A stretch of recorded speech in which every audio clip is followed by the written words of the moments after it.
first things first, congratulations. Can you just tell me what yesterday was like from kind of the start of the final day of the draft up until you got the phone call from the Browns? It was very nerve-wracking. I had been sent a couple text messages from the player personnel from the Cleveland Browns at the very start of the morning. So it opened things up and felt good to start. And then going through the whole draft, it kind of gets very nerve-wracking, and you're just waiting by your phone the whole time, wanting to call. I've never wanted to call so much in my life. And then I had the safeties coach was actually texting me throughout the draft, just saying, we still love you, hang in there, we want to coach you. So it was an interesting process, and a process that honestly I don't think I'd want to go through again just because of how nerve-wracking it was. I can only imagine. So you were at Purdue when you were kind of waiting things out? No, I was actually in Chicago. I've been living in Chicago, training with my trainer ever since a couple months before the pro day, and I just stayed there and continued to train with him, so I didn't lose anything that we had been working on. So my family and my sister lives there, and then both my brothers came from Purdue up to Chicago, so I was with my family. What was their reaction like, kind of, once the draft finishes, Chandler Harnish comes out, announces the 256 pick, and you know that your name hasn't been called? I mean, were they supportive of you, and how did they kind of help you handle the stress that was kind of the last 3 days? Very supportive. They're continue to be supportive, and I had gotten a call probably 3 minutes after the draft had ended from the Browns, and prior to the call, we just talked about the same thing, that I didn't need to get drafted. I just need an opportunity, and right now it's looking like the Cleveland Browns are going to give you one.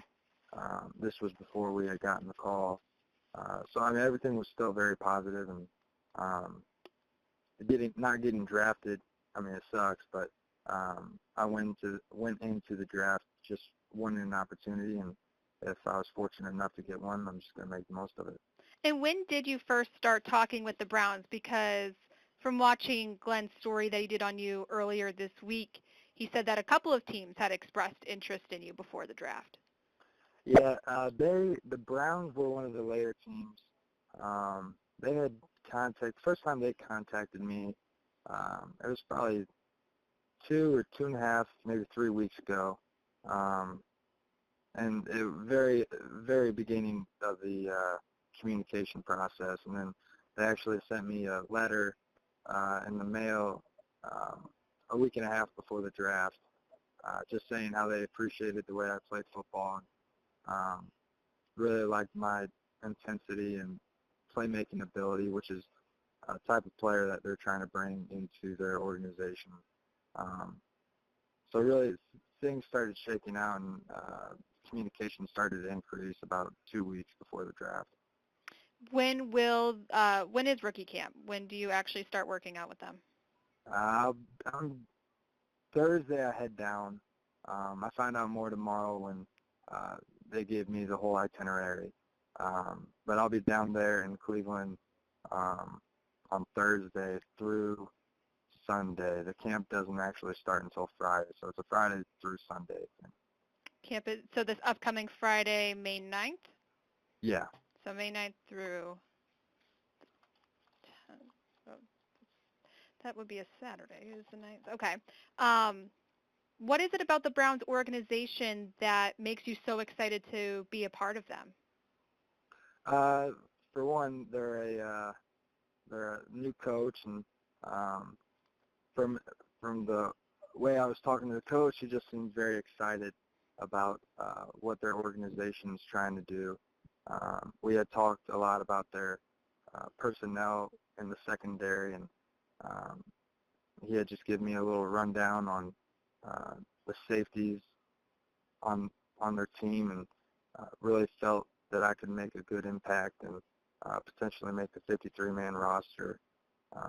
So that was exciting on just an up-and-coming team. Another Fort Wayne native, Rod Smith, uh, also went undrafted yesterday. He gets picked up by the Seahawks. Couple of big Fort Wayne names. How does it feel to represent this area along with Rod Smith? It feels very good. Actually, that was one thing right when it was done, and when I got settled down, I looked on to see what happened with the other couple Fort Wayne guys who were going into the draft and pursuing their dream. When I saw that Rod got picked up, it felt good, and it's good to represent Fort Wayne. Fort Wayne has had quite a bit of athletes come out over the years, so it feels good.